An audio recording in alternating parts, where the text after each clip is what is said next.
Well, hey, everybody. Hey, Westlake, jumping on here real quick. I got a great opportunity tonight to interview a good friend of mine, and she is from, I'll just say South Carolina so I don't mess up the name of the town. It's a small town. I'll let her say it.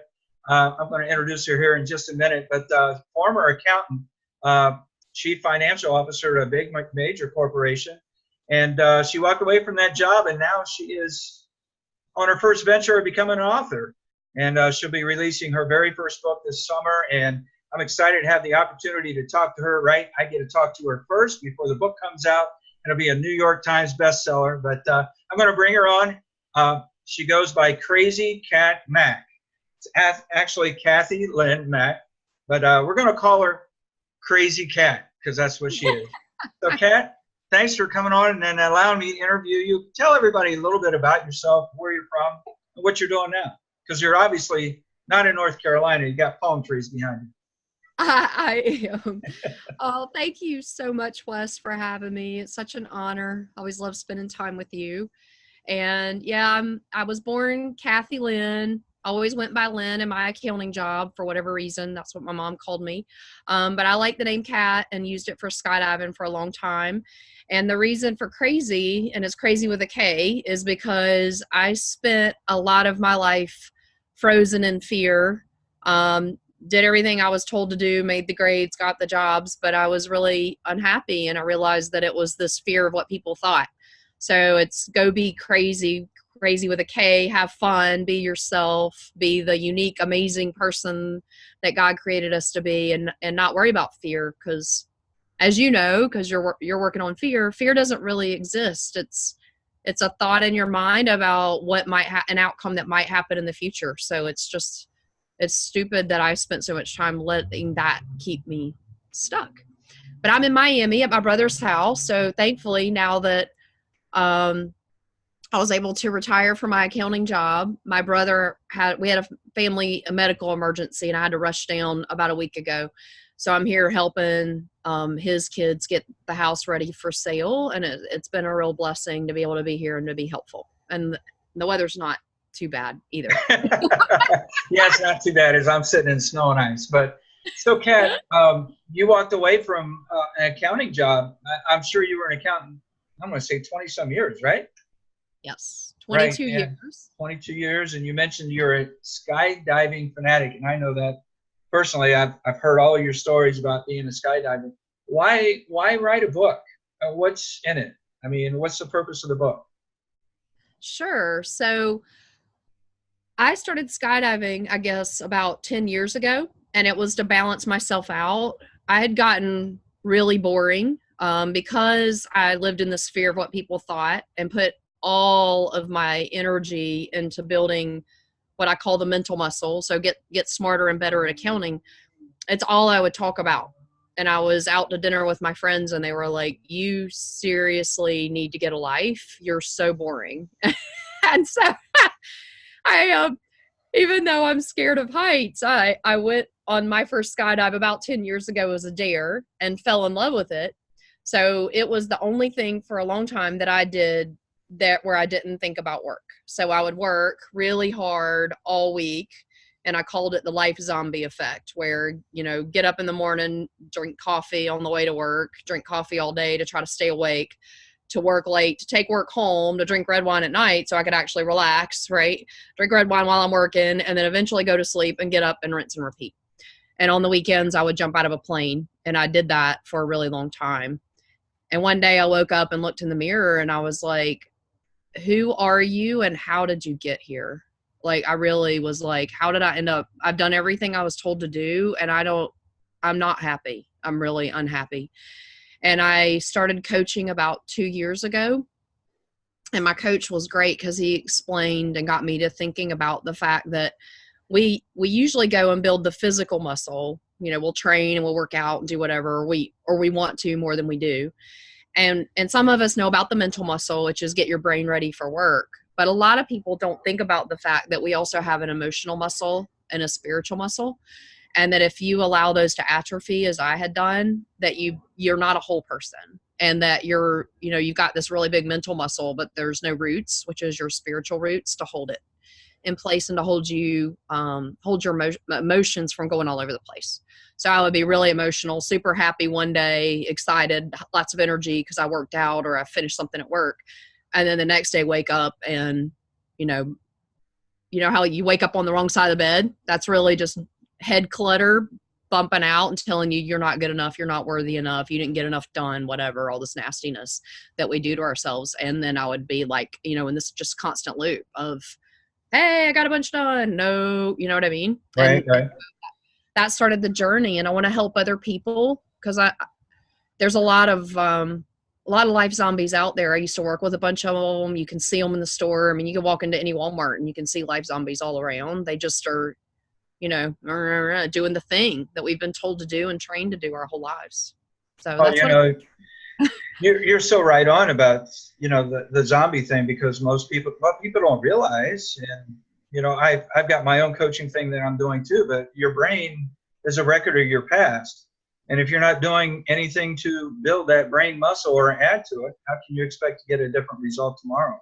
Because it's only a record of your past, and it's only going to repeat that what you do every day. So you're right on about exercising those muscles. So in your book, can you share a little highlight about your book, something you're excited about that maybe you might be sharing tip-wise to help someone or encourage someone? Yeah, so it'll be about, if you think of our life as a journey in a boat, so it's your own sailboat of life, and you're trying to go on this journey, and there's certain things about running a boat, like, for example, anchors, which are fear. So you could be trying to set the sail and go to where you want to go, but you're not going to go anywhere if you don't learn how to deal with the fear, right? And then the wind could be blowing or not blowing, but if you don't set the tack of your boat, you're not going to go anywhere. Or if you set the tack, looking backwards at where you came from, you're not going to go to where you're meant to be going, right? And then the wind is a whole thing in itself. We never know where the wind's coming from. There could be no wind. There could be wind in your face. There could be wind at your back. One minute you could be loving the wind and the next minute hating it, but it's always going to be there and you can't control it. See, some of it's surrender and some of it's take action and keep moving. So with going through all the different coaching programs and all the books that I've been reading over the last 2 years, there's different people who hit on different pieces of this journey in a really nice way. And so I want to make it a workbook that people can use to help themselves go through the process, because it is a process. You have to realize that you have fear and negative emotions, and you have to release them in a constructive way, not by beating up on yourself, because you're just making it worse. And so it's taking everybody kind of through that process of understanding the different pieces of their boat so that they can actually drive it in the direction that they're meant to go. Because we all have these big dreams that we want to go places and we stay stuck. It's so sad. Well, I think you nail it right on the head when you were talking about developing the muscles, because if we don't work on us, we can't expect anything more in life, or can't expect to go any farther. And just like if you don't know your boat, you're not going to get where you're going to go across the water as well. Yeah, that's a great analogy, a great way of sharing it. I love that. I love that. So when do you expect to release your book? I mean, I'm sure you've got a deadline in mind. Maybe it's not.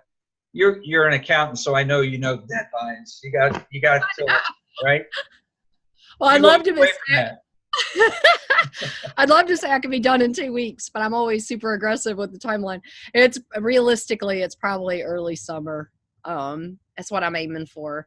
I had a little hiccup with helping with the family, but a part of that is surrender. That's some win that we weren't really anticipating. And you have to know that life is building you as you're going along. So I just need to put some pen to paper, and I'm aiming for this summer to have it out because I want to be able to help some people. There's a lot of stuck people. Well, you got to promise me when the book is released, we get to do this again so we can talk about it a little bit more in detail. So, absolutely. We had talked earlier before we came on the interview that you were perhaps looking at doing an online coaching, like Zoom type thing, in correlation with your book release, to where people would study the book with the author. Could you share or elaborate on that? Absolutely. So it would be going along with the book. So it would be coaching with the author on dealing on how you go through the book and how you take the steps. because, you know, as you know, being in these Zoom groups is really, it's really neat. You have this core group of people that you really get a relationship with, and different people are going through the same challenges you're going through. And it's just when someone else verbalizes, you're like, oh my gosh, I felt the same way. And I didn't know someone else felt that way with me. You can really foster a close relationship with people in the Zoom coaching program that's difficult to do if you're just on the phone or you don't have that time and you're just going through videos on your own. So it'll be, you know, go through the video, but then meet weekly and go through the book together so that we can really, different people are gonna get stuck at different places. You know what I mean? Like I had a hard time releasing my anchors because I didn't even know I had anchors, and just dealing with that was difficult. And then I got stuck again with the wind. When the wind started blowing in different directions, I was like, oh my goodness. So I ended up kind of like, am I frozen in fear or fighting surrender? And that's it's a difficult line. And I think you jump back and forth across it. So being able to coach with people as they're going through their piece of it, you know what I mean, that is, will be really neat because we all have different fears and different baggage. What was that? I got to be honest with you. I have a hard time accepting you saying anything about fear. My God, you jump out of an airplane. I mean, you couldn't pay me to do that.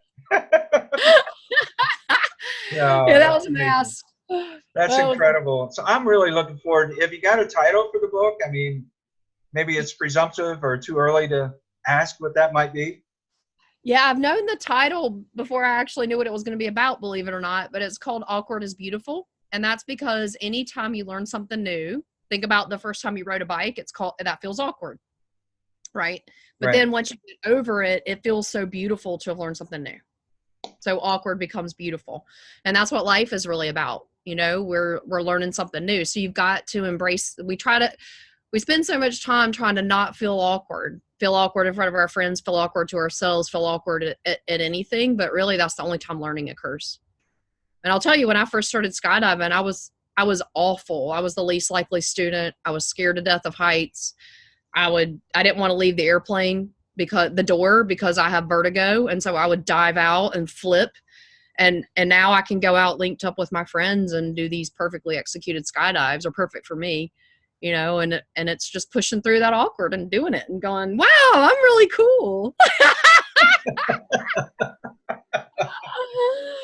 So as we close this down, I want to ask you, I mean, you've overcome a lot in your life. I mean, just what you've shared with us here, how you've overcome fear, and my gosh, you walked away from, you know, if your parents, you know, were asked, my gosh, you walking away from what? I mean, I'm sure that was a 6-figure job. It had to be a good paying job that you walked away from with a great benefits package and a great retirement. And you just up and walked away. I mean, for you to make the changes and then to have the personality and be so positive and now wanting to give back like you are in the book, you went through a lot of changes. So for anyone watching this, to kind of give them a setup for what the book's going to be bringing to us, maybe your one aha moment or one bright moment in that change that has helped you make the transition. Does that make sense what I'm trying to say? I mean, there was something, I'm sure, that sticks in your mind that you always recall, or you know, when you're having a bad day, I look back, nope, I know now. I need to keep doing this. Can you share that with us? Does that make sense? Yeah, of course it does. I don't know if you've seen the movie The Matrix, but they talk about, right, you're stuck in the system and you're kind of doing the thing, and then you take the red pill and you wake up. So I call it my red pill aha moment.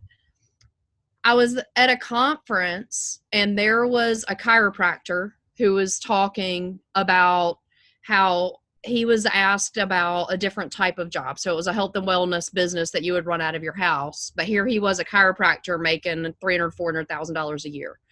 And his whole family ran the practice. His wife worked the front desk and everything. And he was asked about this other job and he was like, I'm a doctor. I'm not doing that. You know, I'm not doing network marketing. What, are you kidding me? And then he goes on a skiing trip and a kid went in front of him and he went to dodge her and he almost hit a tree. And it was like one of those things where your life flashes before your eyes, and he almost like hit the tree and took himself out. And it struck him, it woke him up. And then he went back and he talked to this person and actually ended up starting this business, and he left his chiropractic job. Right. And so he was like, I went from being a doctor who would never be a network marketer to being a network marketer who would never be a doctor again. And for me, it was just a massive wake up call, because the industry of network marketing is so cool and so interesting, and so many people beat up on it. And I would have been one of them. I was like, what? I'm not doing that. That's ridiculous. Sell stuff, whatever. I'm going to count it.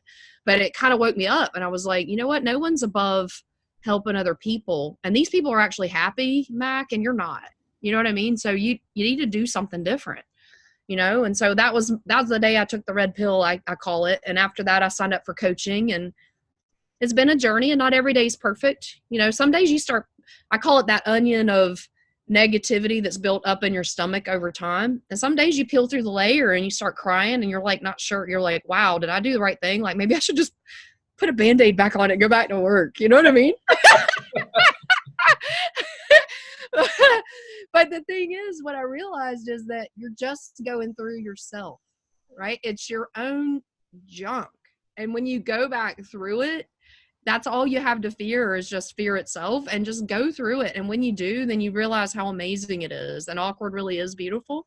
And then you can go live your life, you know, without worrying about all this stuff. It's a brainwashing. You know what I mean? Go do this, go do that, go do this, go do that. Stay in the system. Be among, you know what I mean?